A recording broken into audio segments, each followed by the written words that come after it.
Jeg hedder Tine, og jeg spiller Stella. Jeg hedder Jakob, og jeg spiller Joachim.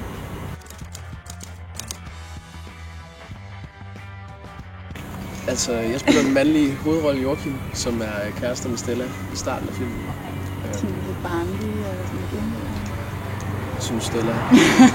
Joachim er en meget stille og rolig fyr. Og så sker der bare nogle ting for ham, som får det hele til at ramme. Udover det, så har han stadig følelser for Stella, som slår op med ham. Og det sætter ham i nogle svære situationer. Ja, Stella, hun er en pige, der bare gerne vil videre. Hun har været i det her forhold i rigtig lang tid med Joachim. Og det er bare blevet for kedeligt.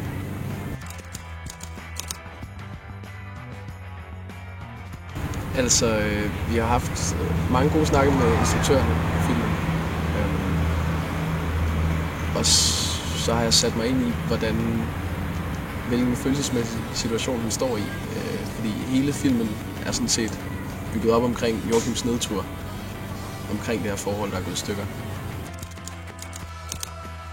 Jeg forbereder mig egentlig sådan mere, altså selvfølgelig har jeg et overordnet blik på rollen, men jeg forbereder mig mere sådan fra dag til dag i og med, at det jo faktisk også er forskellige situationer, at min rolle i hvert fald er i hele tiden.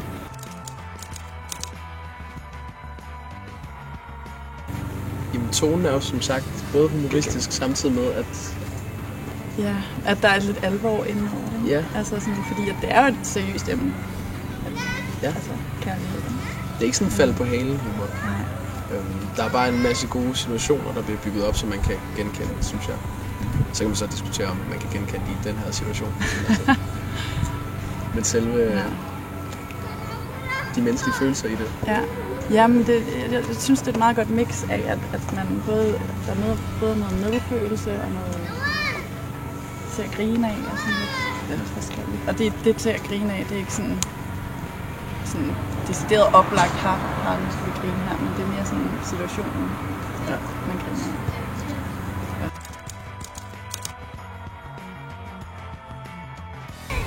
af. Ja, det synes jeg. Det tror jeg, men det tror jeg altid, man skal gøre på en eller anden måde. Altså bruge sig selv i skuespil for. Men jeg synes, at Joachim-karakteren har været ret let at finde ind til. Altså jeg kan genkende mange af de ting, der sker, og mange af de situationer, han kommer i, og hvordan han kommer til at virke på folk, selvom han i virkeligheden, det var ikke det, han havde planlagt. Det var ligesom om tingene ramler lidt. Det kan jeg godt relatere til. Ja, og jeg synes egentlig, jeg har heller ikke, når jeg har forberedt Stella-karakteren, har jeg ikke sådan tænkt om, jo, jeg har tænkt, hvordan er hun, men hun er måske meget lig mig i princippet.